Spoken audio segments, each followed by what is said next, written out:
Republicans are talking about your protest a lot ahead of time, even and especially unsolicited when they're not asked about it. It's clearly part of their talking point strategy. Just take a listen to a sample. We call it the Hate America rally because you'll see the hate for America all over this thing when they show up. It's all the pro-Hamas wing and the Antifa people. They're all coming out. I'd be interested if Chuck Schumer's actually going to show up at this No Kings, anti-Trump, crazy left-wing rally that's going to happen in D.C. There's considerable evidence that George Soros and his network is behind funding these rallies. The farthest left, the hardest core, the most unhinged in the Democratic Party, which is, a big title. And, no kings equal no paychecks. You have the floor, sir. Dana, I just have to tell you, I did not pay for this publicity. They are doing it free of charge. We are living rent-free in all of their heads. I welcome it. I got to say, I saw a lot of this, and I just laughed. It is ridiculous what we're seeing from them. We closed out the No Kings rally in Philadelphia, me and my spouse, Leah.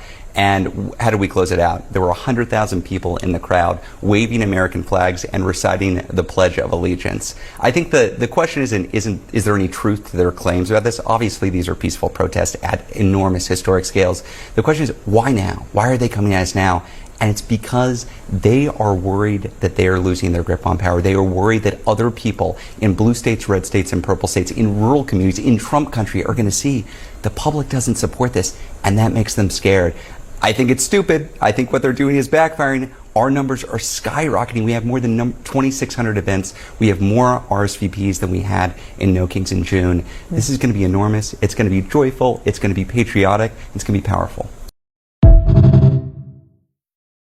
Do you also feel that there is an uptick in this energy to resist, to say no, and that no is a complete sentence and people are understanding that? Chris, it's been incredible to watch this change. 11 months ago, the conventional wisdom was that Trump was all powerful. He was rolling in with a trifecta. There was no point in organizing to stop him. That's what we heard from institution after institution, universities, law firms, media institutions. You said it. And look at where we are now. On Saturday, there will be the largest peaceful protest in modern American history. Yeah, we'll be in Chicago. We'll be in New York. We'll be in D.C. We'll be in L.A. But gosh, we'll be in East Glacier Park in Montana. We'll be in Homer, Alaska, the little town that I grew up in, rural Texas. There are 3 in that county. This is in red states, blue states, purple states, rural areas, suburban areas, urban areas, and it's led by normal, everyday people. I think what we're seeing right now, it's something we've heard a lot, but what we're seeing in real time, in front of our own eyes, is this basic idea: courage is contagious, and it's spreading all over the country right now. I'm most curious how organizations like yours are preparing for a crackdown that is already underway.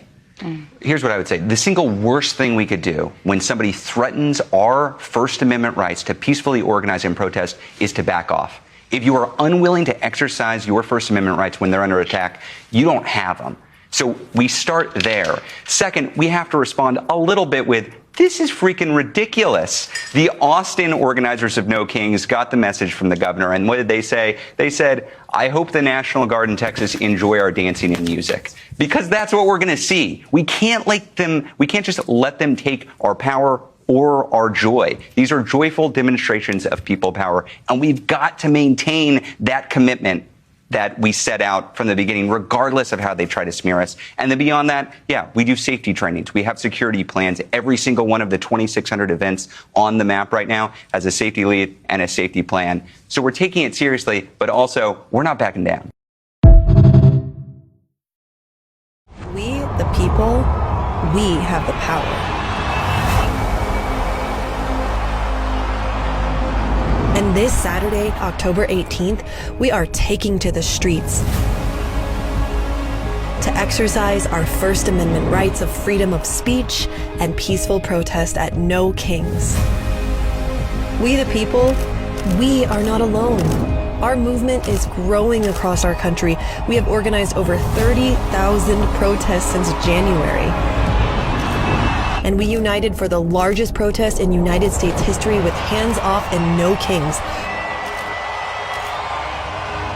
We the people, we love this country and our freedoms.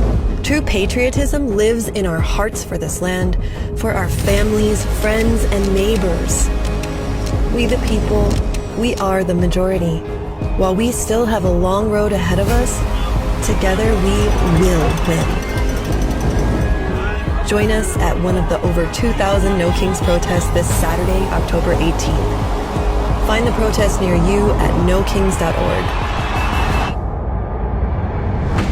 See you in the streets.